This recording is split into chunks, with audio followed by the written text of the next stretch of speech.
स्वागत है आपका एक बार फिर से इस वेव एकेडमी के प्लेटफॉर्म पे। जैसा कि हम अपने फिज़िक्स की एक सीरीज़ कर रहे हैं, उसी सीरीज़ को आगे बढ़ाते हुए हम उसका नेक्स्ट पार्ट करते हैं और आज हम करेंगे क्वेश्चन नंबर 11 से starting.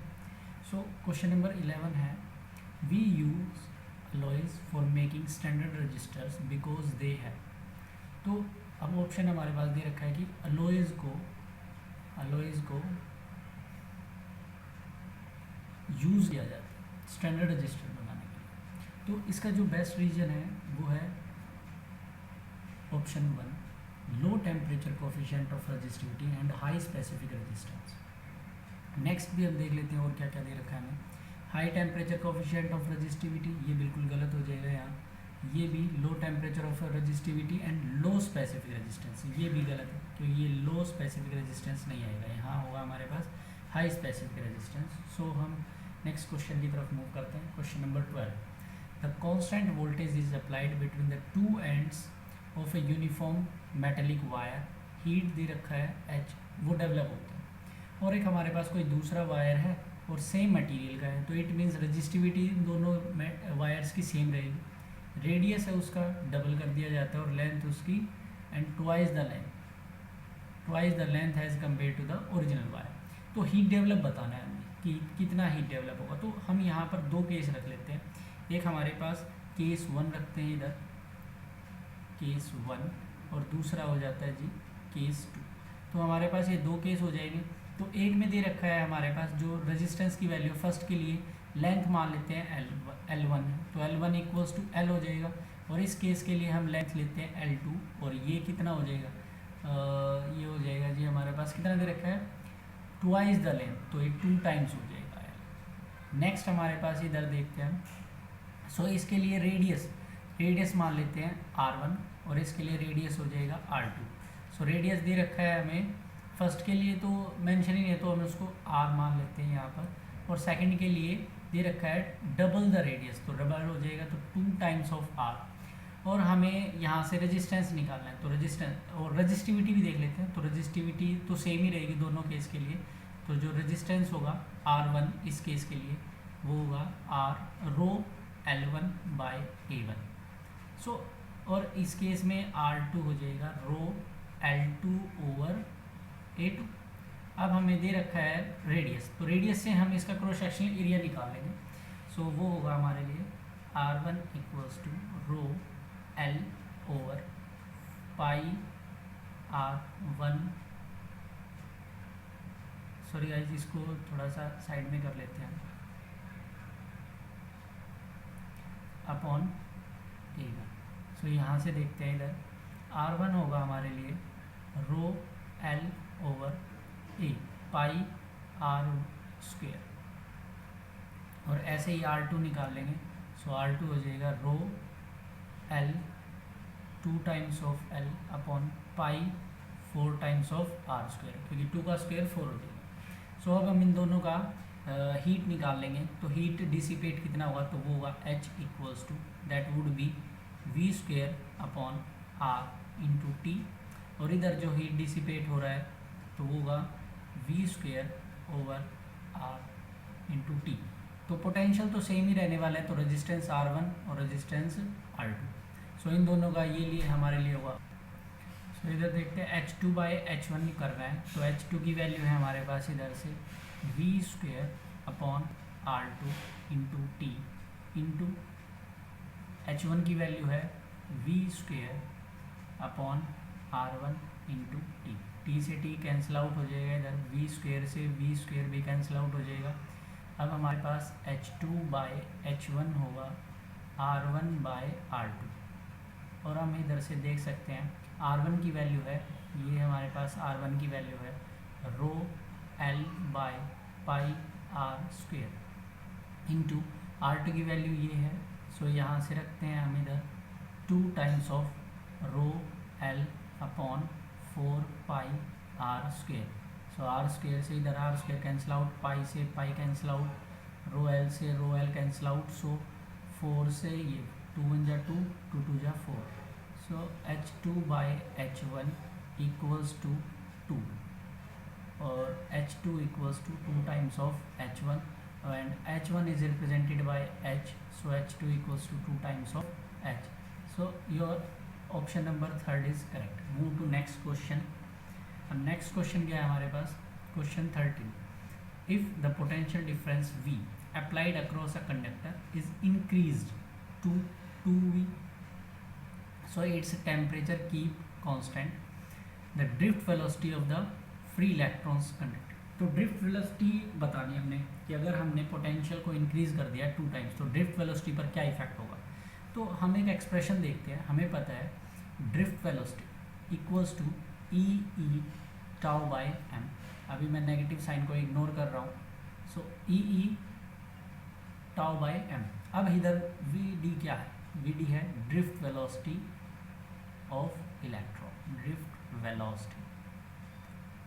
And what is tau here? It is relaxation time. Relaxation time. It is the time, average time between the two successive collision. And what is E here? It is electric field applied across a conductor. And E is electron, charge of electron. And what is M? M is the mass of electron. Mass of electron. So basically, if we know the relation E equals to V over L, this is the potential gradient. So this is the relation between potential and electric field.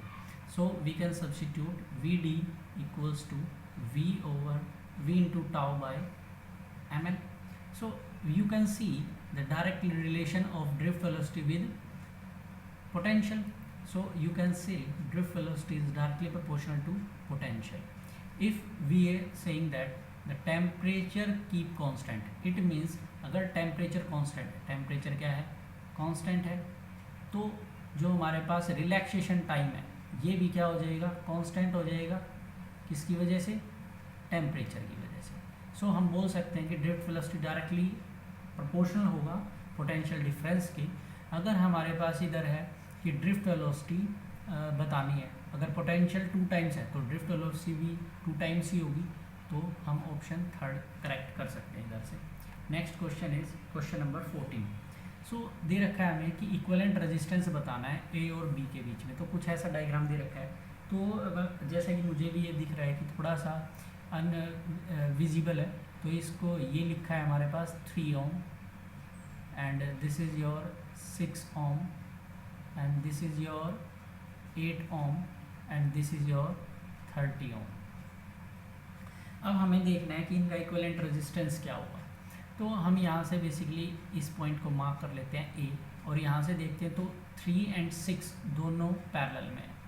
So your 3 ohm and 6 ohm are parallel to each other and with connect with series to the 8 ohm.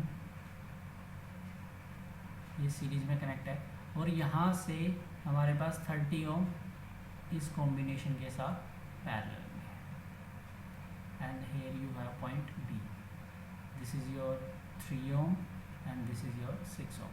तो basically देख सकते हैं यहाँ से 3 और 6 दोनों parallel में है. तो हम यहाँ पर R1 प्राइम मान लेते हैं कि R1 प्राइम हम एक रेजिस्टेंस है, इन दोनों का जो इक्विवेलेंट रेजिस्टेंस होगा वो होगा 1 over R1 dash 3 plus 1 by 6. So 1 by R1 equals to LCM लेंगे 6, 2 plus 1 equals to 3 by 6. So R dash की वैल्यू हमारे पास 1 upon R dash की वैल्यू होगी 1 upon 2. So R dash की वैल्यू होगी 2 ohm. R dash की value होगी 2 ohm. अब ये जो R डैश की वैल्यू आई है इसको हम R के साथ ऐड कर देते हैं. सो अगर हम इसको बेसिकली नाम दें कि R डबल प्राइम होगा 2 plus 8, so that would B 10 ohm. अब ये 10 ohm इसके साथ किस में कनेक्ट है? पैरेलल में कनेक्ट है. तो हम इसको फाइनल रेजिस्टेंस ले सकते हैं, वो होगा 1 over 10 plus 1 over 30. सो ये होगा LCM हमारे पास 30, यहाँ होगा 3 plus 1 upon R. सो 1 upon R होगा हमारे पास 4 upon 30. So R 1 upon R की वैल्यू है 4 upon 30. सो R की वैल्यू होगी इधर से 30 by 4 और that would be 7.5 ohm. So option third is correct. Move to next question.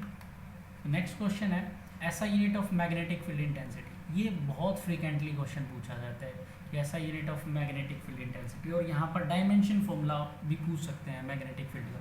तो मैग्नेटिक फील्ड के फॉर्मूला क्या होता है, तो हम समराइज करते हैं तो हमें पता चलता है कि जो फोर्स है, मैग्नेटिक फोर्स का फॉर्मूला होता है BIL साइन थीटा। इसको याद रखने का एक तरीका है कि इसको बिल बोल सकते हैं, force equals to B I L sine theta. So यहाँ से हमें मैग्नेटिक, सो बेसिकली हम F यहाँ से B निकाल सकते हैं। तो B का जो फॉर्मूला होगा वो होगा F/IL साइन थीटा। अब हमारे पास जो F है उसकी ऐसा यूनिट होती है न्यूटन, I करंट की ऐसा यूनिट होती है एम्पेयर, और लेंथ की ऐसा यूनिट होती है मीटर। तो इसको हम रीअरेंज भी कर सकते हैं, ampere inverse metre inverse. So option अब देखते हैं कि newton ampere inverse metre inverse कहाँ पर है, तो ऑप्शन सेकंड में ये है। तो ऑप्शन सेकंड हमारे पास करेक्ट हो। नेक्स्ट क्वेश्चन है हमारे पास, the coil of moving coil galvanometer is bound over a metal frame in order to. ये किस लिए यूज होती है, तो हम इस पे डायरेक्ट देख सकते हैं। Option fourth is correct, to provide electromagnetic damping. चलिए, तो ये तो बहुत आसान क्वेश्चन था। नेक्स्ट क्वेश्चन पर मूव करते हैं। Question number 17। Two wires of same length, दो वायर हैं सेम लेंथ के, are shaped into a square of side a. इनको एक स्क्वायर ऑफ साइड ए में रख दिया है, और सर्कल विद रेडियस आर। तो दो केस बन गए हमारे पास।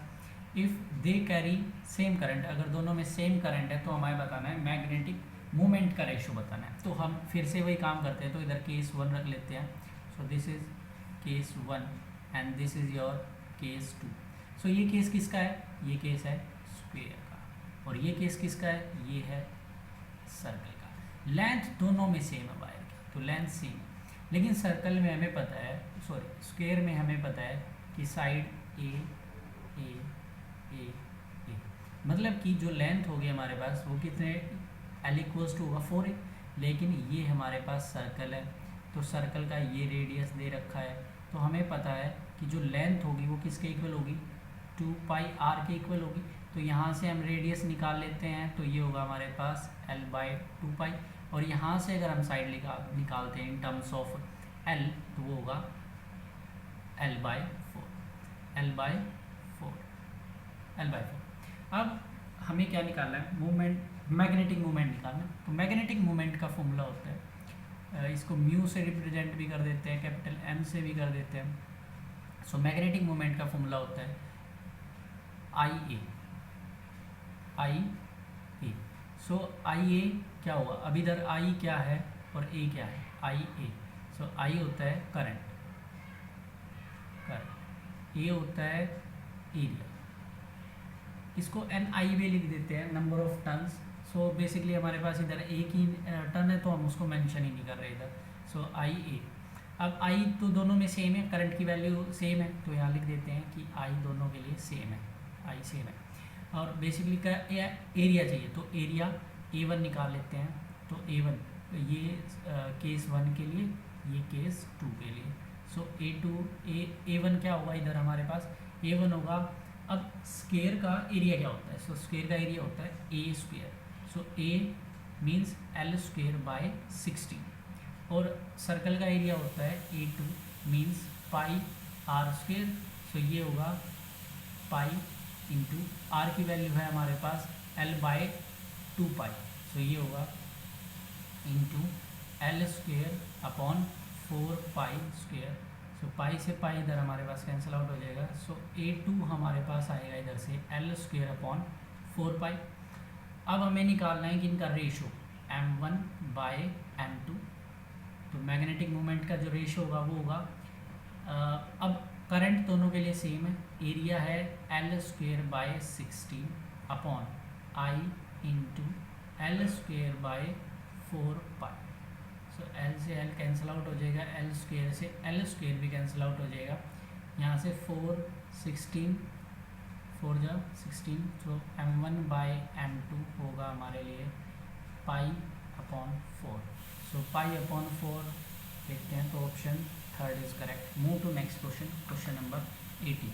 अब क्वेश्चन नंबर 18 में देखते हैं क्या दे रखा है हमें दे रखा है कि एक हॉरिजॉन्टल कंपोनेंट है अर्थ मैग्नेटिक फील्ड, वो है the horizontal component of earth magnetic field at a place 3 times the vertical component. The angle of dip बताना है कि उस प्लेस पर एंगल ऑफ डिप क्या होगा। अब देखते हैं, तो बेसिकली हॉरिजॉन्टल कंपोनेंट देखते हैं इधर क्या होता है। पहले हॉरिजॉन्टल कंपोनेंट एंड वर्टिकल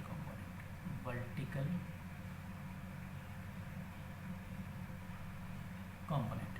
अब हॉरिजॉन्टल कंपोनेंट होता है, इसको हम बी एच से डिनोट करते हैं, that would be B times of cos del.